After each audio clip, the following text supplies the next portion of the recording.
You ever work your whole life for something? Like really grind for years just to give your kid a better shot than you ever had. And then one day someone looks at it like it don't belong? Like you don't belong? That's what happened to me the first time Karen Whitmore showed up on my front porch. It was a Saturday. Sun blazing, pool shimmering, my little girl Zoe bouncing around in her new purple swimsuit like it was Christmas morning. We'd just finished building the pool. I mean, just. Concrete barely cured. Tiles still smelled like fresh glue.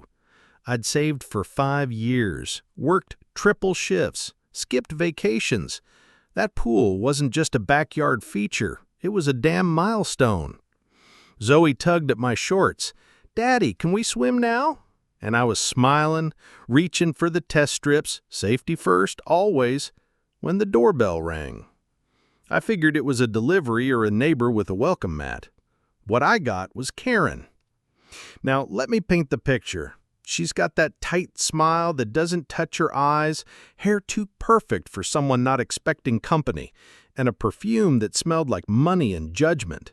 She didn't say hi, didn't ask about the pool. She looked at Zoe, then at me, and said, "We need to talk about your project."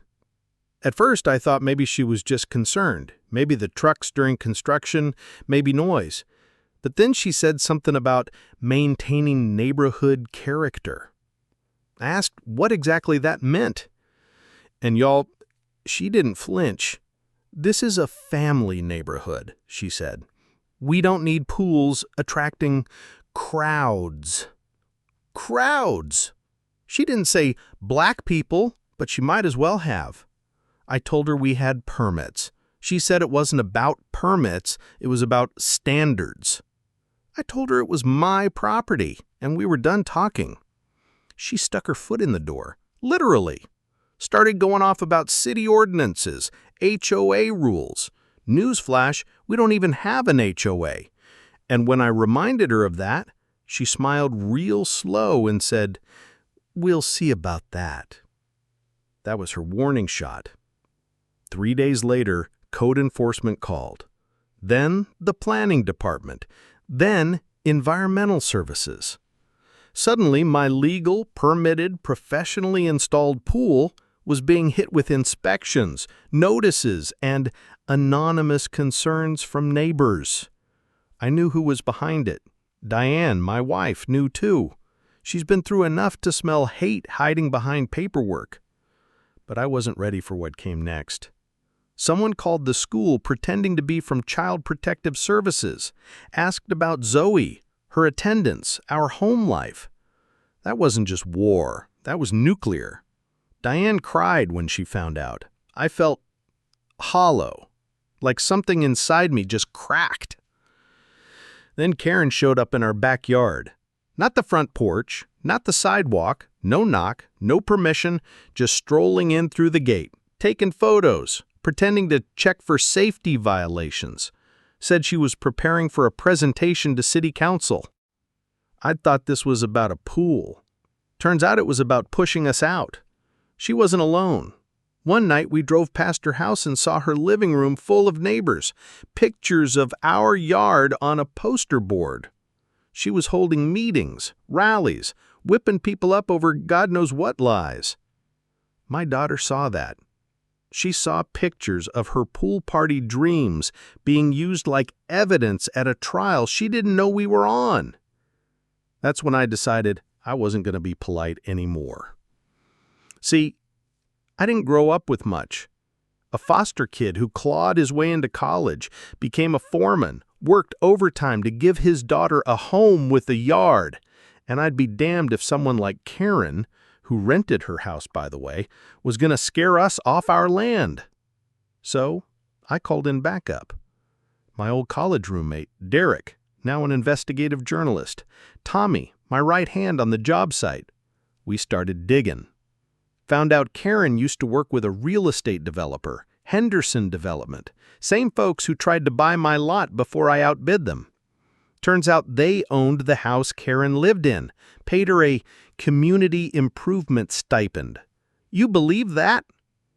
And the complaints? the school call, the inspections, all traced back to anonymous sources, all filed within the same 3-hour window, all Karen.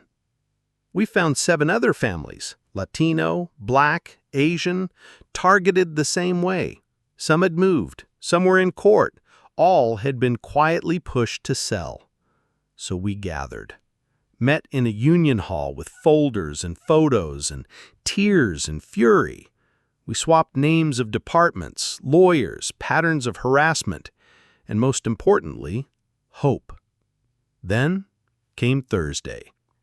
Karen showed up at Zoe's school, in person, claimed she was checking on Zoe's safety. Security kicked her out. School called me. That's when I called Officer Martinez, the cop who'd handled one of the earlier complaints. But I didn't just call him. I called Derek. And a news crew. By the time Martinez showed up at my door, Derek was rolling tape. We had evidence, photos, recordings, timestamps. Martinez watched the school footage, read the inspection logs, flipped through reports from our private investigator, and called the FBI. They'd already been looking into Henderson development. Turns out our case was the missing piece.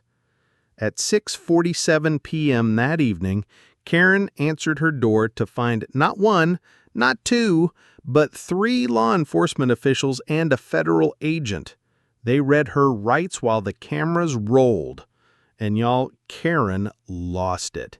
"This is America. I have rights. I shouldn't have to live next to these people."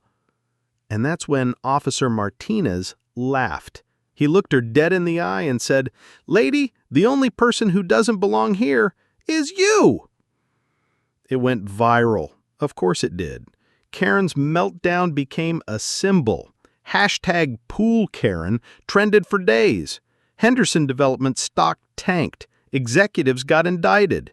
Karen, she took a plea. 18 months in federal prison and restitution to all 7 families. But none of that compared to what happened next. One by one, the neighbors came back. First, Mrs. Chen, an old lady who'd attended Karen's meeting. She brought cookies from her granddaughter and tears in her eyes. "She lied to us," she said. "I forgot where I came from." Then the Patels, the Hendersons, folks who'd let fear twist into silence. They apologized. They helped repair the pool. Some even offered to testify.